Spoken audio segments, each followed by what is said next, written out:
Hello students, welcome to my YouTube classes. हम 11th class की chemistry में lesson 3 पढ़ रहे थे। आज हम इसके बारे में और कुछ पढ़ेंगे। आपने जो कल पढ़ा था, पीछे के जो वीडियोज़ हैं वो आपने अच्छे से देख लिए होंगे और उनके बारे में पढ़ा होगा। तो हम इसको आगे और बढ़ाते हैं। और जो एल्यूमिनियम टॉपिक हमारा चल रहा था, तो एल्यूमिनियम के यूजेस और काफ़ी चीज़ें हमने पढ़ी हैं। आज हम उनके कुछ यौगिक हैं उनके बारे में पढ़ते हैं। अब ये जो हमारा एल्यूमिनियम टॉपिक चल रहा था, उसके कुछ मिश्र धातु हैं उनके बारे में देखते हैं। तो इसमें कुछ मिश्र धातु हैं, जैसे कि एल्यूमिनियम ब्रांज है, या फिर मैग्नीशियम है, या फिर निकेलॉय है, और एक है ड्यूरेलुमीन। तो ये इनकी मिश्र धातु हैं। और ये जो एल्यूमिनियम है, इनके कुछ यौगिक हैं, इनके बारे में हम अब डिटेल से पढ़ते हैं। जैसे कि हमने देखते हैं कि एल्यूमिनियम क्लोराइड है, तो इसका यूज़ है वो उत्प्रेरक यानी कि कैटलिस्ट के रूप में फ्रीडल क्राफ्ट प्रतिक्रिया में व्यापक तौर पर होता है। यानी कि फ्रीडल क्राफ्ट प्रतिक्रिया में इसका यूज़ हो रहा है। यह गैसोलीन के उत्पादन में भी उत्प्रेरक के रूप में प्रयुक्त होता है। यानी कि ये एक तो फ्रीडल क्राफ्ट में यूज हो रहा है प्रतिकारक के रूप में, और इसके अलावा ये जो गैसोलीन है उसके उत्पादन में भी ये कैटलिस्ट के रूप में यूज़ हो रहा है। या फिर पेट्रोलियम है, उसके भंजन में अनाद्र एल्यूमिनियम क्लोराइड का यूज़ हो रहा है। यानी कि एल्यूमिनियम क्लोराइड का यूज़ होगा। फिर नेक्स्ट अगर इसके यौगिक देखें तो एक है एल्यूमिना है। यह प्रकृति में बॉक्साइड, कोरंडम, नीलम आदि के कई रूपों में मिलता है। यानी कि या तो ये बॉक्साइड के रूप में मिलेगा, या फिर ये कोरंडम के रूप में मिलेगा, या फिर नीलम के रूप में मिल रहा है। इसको अगर बड़े पैमाने पर यह बॉक्साइड एस्क से तैयार किया जाता है। यानी कि इसको तैयार करने में बॉक्साइड एस्क है उसका यूज़ किया जाता है। और यह सफ़ेद तथा क्या होगा कि ये या तो सफ़ेद होगा तथा बेरवेदार चूर्ण होता है, जो जल में घुलनशील है। यानी कि ये वाटर सोल्यूबल होगा। यह एक उभयधर्मी ऑक्साइड है, अतः यह अम्ल और क्षार दोनों से प्रतिक्रिया करता है। यानी कि उभयधर्मी है, यानी कि ये एसिड्स के साथ में भी रिएक्शन कर रहा है और ये बेस के साथ में भी रिएक्शन कर रहा है। और अगर इनका यूज़ देखें तो जो कृत्रिम रत्न हैं उनको बनाने में, एल्यूमिनियम धातु बनाने में, एल्यूमिनियम के अन्य लवणों के निर्माण में ये कैटलिस्ट के रूप में इनका यूज़ होता है। या फिर भट्टियों में अस्तर लगाए जाने में इनका काम में होता है। फिर थर्ड इसका देखें कंपाउंड, तो वो है पोटास एलम है। इसका जो रासायनिक नाम है वो होगा पोटेशियम एल्यूमिनियम सल्फेट। यानी या तो इसको पोटास एलम बोल दो, या फिर इसको बोल देंगे पोटेशियम एल्यूमिनियम सल्फेट। इसका जो रासायनिक सूत्र है यानी कि केमिकल फॉर्मूला है वो होगा K2SO4 Al2SO4 24H2O। और ये एक द्विक लवण है। इसका यूज़ है वो रक्त प्रवाह रोकने में, या फिर कागज़ एवं चमड़ा उद्योग में जल को मृदु बनाने में किया जाता है। यानी कि अगर ब्लीडिंग हो रही है, हमें कहीं पे कट लग गया है या लग रही है, तो उसको रोकने में भी इसका यूज़ हो रहा है और ये काफ़ी यूज़फुल है। और ये जो कागज़ और चमड़ा उद्योग है इनमें भी इसका यूज़ हो रहा है। फिर अगर नेक्स्ट देखें तो हमारा फोर्थ है एल्यूमिनियम कार्बाइड है। इसको मेथेनाइड भी कहते हैं। यानी कि एल्यूमिनियम कार्बाइड है, इसको मेथेनाइड भी बोल देंगे।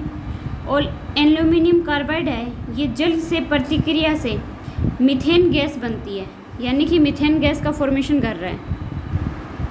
फिर नेक्स्ट है हमारा एल्यूमिनियम हाइड्रोक्साइड है। ये कपड़ों को उदाई बनाने तथा जल रोधी कपड़े तैयार करने में एल्यूमिनियम हाइड्रोक्साइड का यूज़ किया जा रहा है। यानी कि जल रोधी अगर क्लॉथ्स बना रहे हैं तो उनमें एल्यूमिनियम हाइड्रोक्साइड का यूज़ हो जाएगा। और फिर नेक्स्ट देखें तो एल्यूमिनियम सल्फेट है, यानी कि Al2SO4 की होल थ्राइस 18H2O, इसको हेयर साल्ट भी कहते हैं। एल्यूमिनियम सल्फेट का यूज़ है वो कपड़ों को छपाई और रंगाई में रंग बंधन के रूप में किया जाता है। इसका यूज़ है वो फिटकरी बनाने में भी होता है, यानी कि फिटकरी अगर का फॉर्मेशन हो रहा है तो उसमें भी इसका एल्यूमिनियम सल्फेट है, इसका यूज़ हो रहा है। तो ये हमारा एल्यूमिनियम कंप्लीट हुआ। अब हम देखेंगे हमारा नेक्स्ट जो होगा वो होगा कैल्शियम। कैल्शियम के बारे में अगर हम देखें तो आप लोग अगर नॉर्मल देखो तो यानी कि ये जो ह्यूमन बींग्स हैं, यानी कि हम लोग हैं, तो हमारी जो हड्डियां हैं, टिथ हैं, यानी कि जो कुछ भी बन रहा है तो उनमें इस कैल्शियम का बहुत यूज़ होता है। और काफ़ी जो अनदर एलिमेंट्स हैं तो उनके फॉर्मेशन में या उनको स्टॉक करके रखने में भी इसका काफ़ी यूज़ होता है। तो अब देखो कि कैल्शियम की प्राप्ति अगर देखें तो कैल्शियम प्रकृति में मुक्त अवस्था में नहीं पाया जाता है, यानी कि ये फ्री स्टेट में नहीं मिलता है, परंतु carbonate, sulphate, phosphate, chloride, silicate आदि यौगिकों के रूप में प्रकृति में विस्तृत रूप से पाया जाता है। यानी कि ये सीधा कैल्शियम फॉर्म में नहीं मिलेगा हमें, ये या तो कार्बोनेट या सल्फेट या फॉस्फेट या फ्लोराइड और सिलिकेट, ये जो कंपोनेंट हैं इनके रूप में नेचर में मिलेगा हमें। फिर है जो कैल्शियम के यौगिक हैं वो पृथ्वी की परत पर 3.5% मात्रा में प्रेजेंट होते हैं। और ये कैल्शियम है, ये आपको बताया पहले कि हड्डियाँ, अंडों के छिलके एवं शंख, यानी कि मोलस्क का समुदाय का प्राणी है, उसका मुख्य अवयव है। और दूध में सर्वाधिक मात्रा में पाए जाने वाला तत्व अगर देखें तो वो कैल्शियम है। कैल्शियम का निष्कर्षण देखें तो कैल्शियम धातु का निष्कर्षण है वो द्रवित कैल्शियम क्लोराइड एवं कैल्शियम फ्लोराइड, यानी कि या तो कैल्शियम क्लोराइड के रूप में या फिर कैल्शियम फ्लोराइड के रूप में मिश्रण में विद्युत अपघटन से किया जाता है। कैल्शियम फ्लोराइड कैल्शियम क्लोराइड का विद्युत अपघटन बनाता है, यानी कि विद्युत अपघट्य बनाएंगे कैल्शियम क्लोराइड का, तो वो कौन बनाएगा? तो वो कैल्शियम फ्लोराइड है, वो कैल्शियम क्लोराइड का विद्युत अपघट्य तैयार कर रहा है। अब अगर हम देखें तो कैल्शियम की जो फिजिकल प्रॉपर्टीज़ हैं, यानी कि भौतिक गुण हैं, उनको देखते हैं। कैल्शियम है वो चांदी की तरह उजली धातु है, अन्य सामान्य धातु की अपेक्षा मुलायम, परंतु शीशे की अपेक्षा कड़ी है, यानी कि ये मुलायम भी है और कड़ी भी है। इसका जो द्रवणांक है वो 851 डिग्री सेल्सियस और इसका जो क्वथनांक है वो 1439 डिग्री सेल्सियस तथा आपेक्षिक घनत्व है वो 1.55 होता है। यह नम्य तथा तन्य होता है। यह ऊष्मा का और विद्युत का सुचालक होता है, यानी कि ये इलेक्ट्रिसिटी और जो ऊष्मा इन दोनों का सुचालक है, यानी कि गुड कंडक्टर के रूप में यूज हो रहा है, सुचालक है। अब ये इसकी फिजिकल प्रॉपर्टीज होगी। अब हम देखते हैं इनकी कैल्शियम की रासायनिक गुण, यानी कि केमिकल प्रॉपर्टीज़। अम्लों से प्रतिक्रिया कर यह हाइड्रोजन गैस उत्पन्न करता है। तो आप याद रखें, आपने अगर पीछे नोट किया हुआ तो एल्यूमिनियम था वो भी हाइड्रोजन गैस का फॉर्मेशन कर रहा था, और कैल्शियम है ये भी हाइड्रोजन गैस का फॉर्मेशन कर रहा है। क्षारों के साथ यह कोई प्रतिक्रिया नहीं करता है, यानी कि ये बेस के साथ में कोई प्रतिक्रिया नहीं करता है। इसे hydrogen oxide, nitrogen sulphide, carbide और फॉस्फेट, क्लोराइड, ब्रोमाइड आदि यौगिक बनते हैं। यानी कि अगर आप बेसिक अगर देखें तो कैल्शियम से क्या होगा कि ये कौन कौन से यौगिक बना रहा है, या तो हाइड्रोजन का फॉर्मेशन कर रहा है, यानी कि या तो ये क्या है हाइड्रोजन का फॉर्मेशन कर रहा है, या फिर क्या है ऑक्सीजन, या फिर नाइट्रोजन, सल्फाइड, कार्बाइड, और ये जो फॉस्फाइड है या फिर क्लोराइड है या फिर ब्रोमाइड है, इन यौगिक का फॉर्मेशन कर रहा है, यानी कि इनसे ये यौगिक बनेगी कैल्शियम से। अब अगर हम देखें कि कैल्शियम की यूजेस क्या हैं, तो आप देखो कैल्शियम है ये अल्कोहल में सूक्ष्म मात्रा में उपस्थित जल को हटाने में, यानी कि जो अल्कोहल है उसमें जो सूक्ष्म मात्रा में, यानी कि माइनर फेज़ के अंदर अगर वाटर मिल रहा है तो उसको हटाने में इसका यूज़ हो रहा है। और धातुओं के निष्कर्षण में भी सूक्ष्म मात्रा में उपस्थित नाइट्रोजन, सल्फर, ऑक्सीजन आदि को हटाने में भी इसका यूज़ हो रहा है। अब हम कैल्शियम की यौगिक यानी इनके कैल्शियम से जो कंपाउंड बन रहे हैं उनको देखते हैं। इसमें हमारा फर्स्ट है कैल्शियम ऑक्साइड। कैल्शियम ऑक्साइड को क्विक लाइम कहा जाता है, यानी कि क्विक लाइम अगर पूछे कि किसे कहते हैं तो कैल्शियम ऑक्साइड है उसको क्विक लाइम कहा जाता है। यह उजला छिद्र युक्त ठोस पदार्थ है। यह दुर्गमनीय पदार्थ है, यानी कि यह जल के साथ तीव्र गति से प्रतिक्रिया करता है, यानी कि ये इजीली वाटर के साथ में रिएक्शन कर पाएगा। तथा कैल्शियम हाइड्रोक्साइड मर परिणत हो जाता है।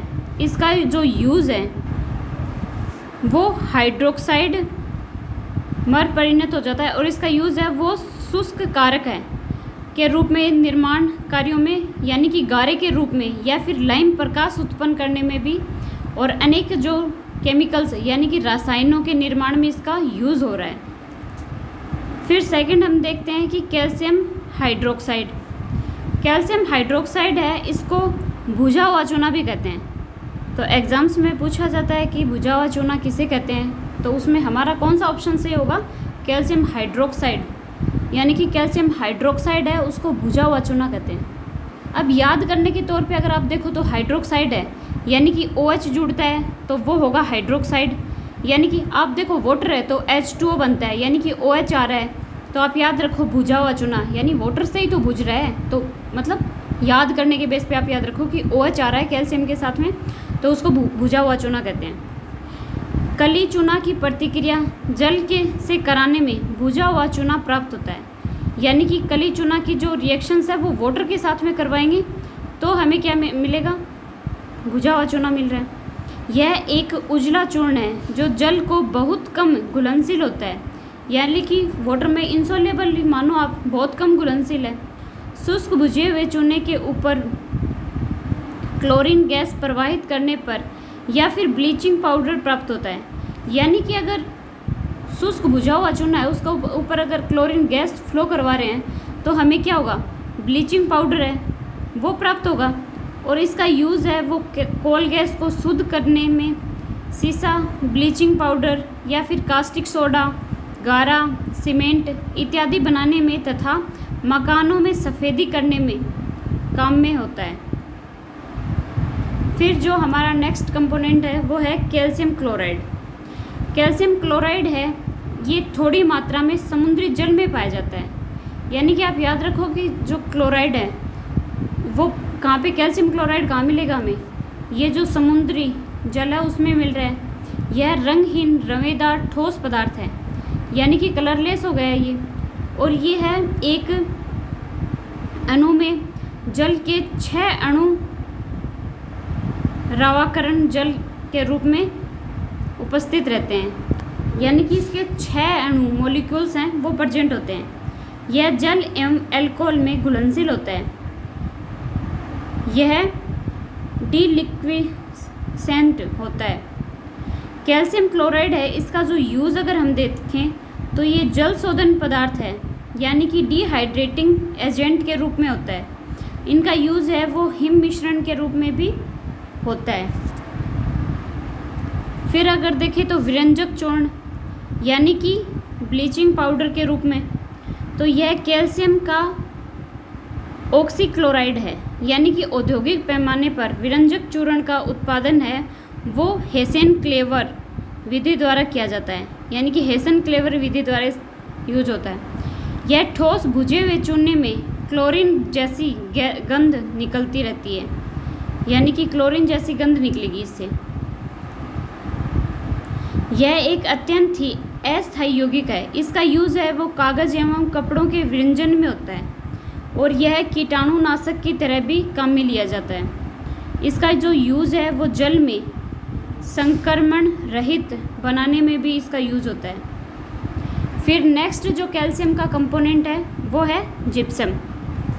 आप इसको अच्छे से देखें कि जिप्सम है, यानी कि कैल्शियम सल्फेट है, उसी को क्या कहते हैं? जिप्सम कहा जाता है। तो इसका फॉर्मूला आप नोट करें, ये काफ़ी इंपॉर्टेंट है।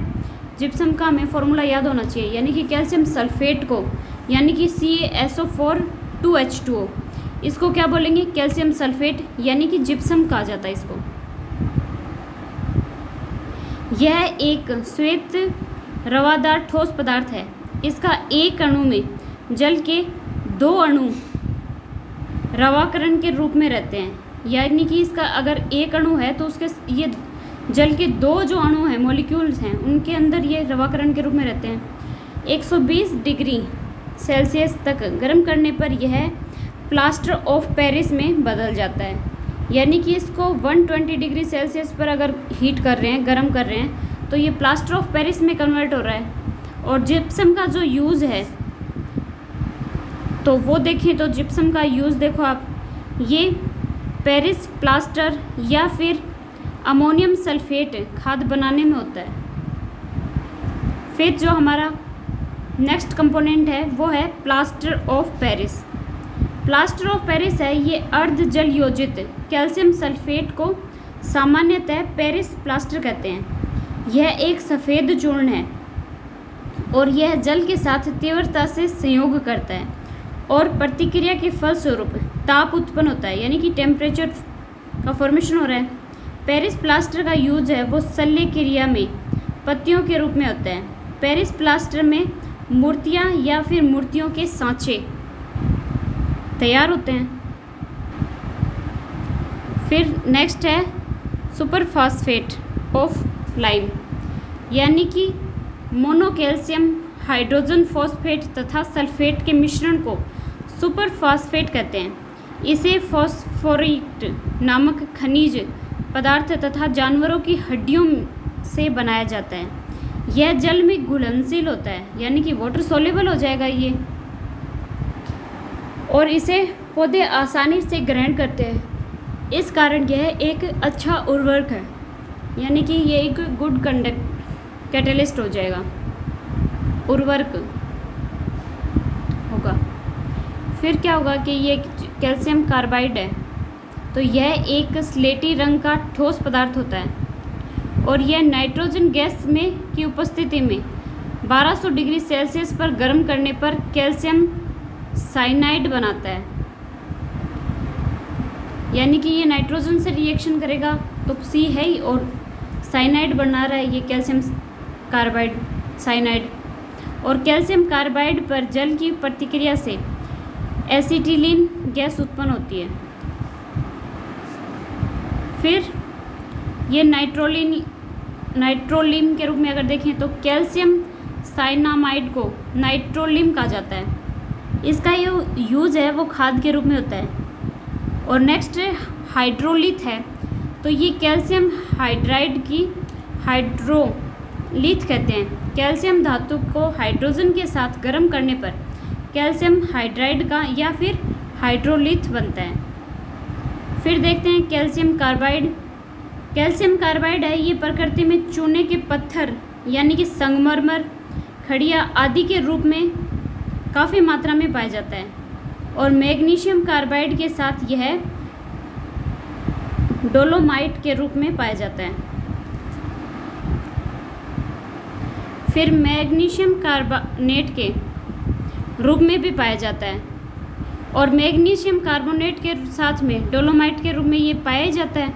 यह एक अच्छा ठोस पदार्थ है। यह जल में तो क्या होगा, घुलनशील होगा।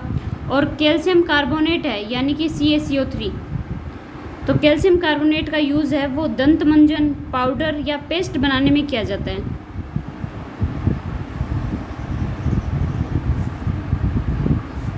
फिर है कैल्शियम फॉस्फेट। कैल्शियम फॉस्फेट है, इसका प्रयोग है वो टूथपेस्ट बनाने में किया जाता है, यानी कि कैल्शियम फॉस्फेट है ये फॉस्फेट, ये टूथपेस्ट में यूज़ हो गया। तो हमारा ये कैल्शियम भी टॉपिक कंप्लीट हुआ। आप इसको अच्छे से पढ़ें। कल हम मैग्नीज के बारे में पढ़ेंगे।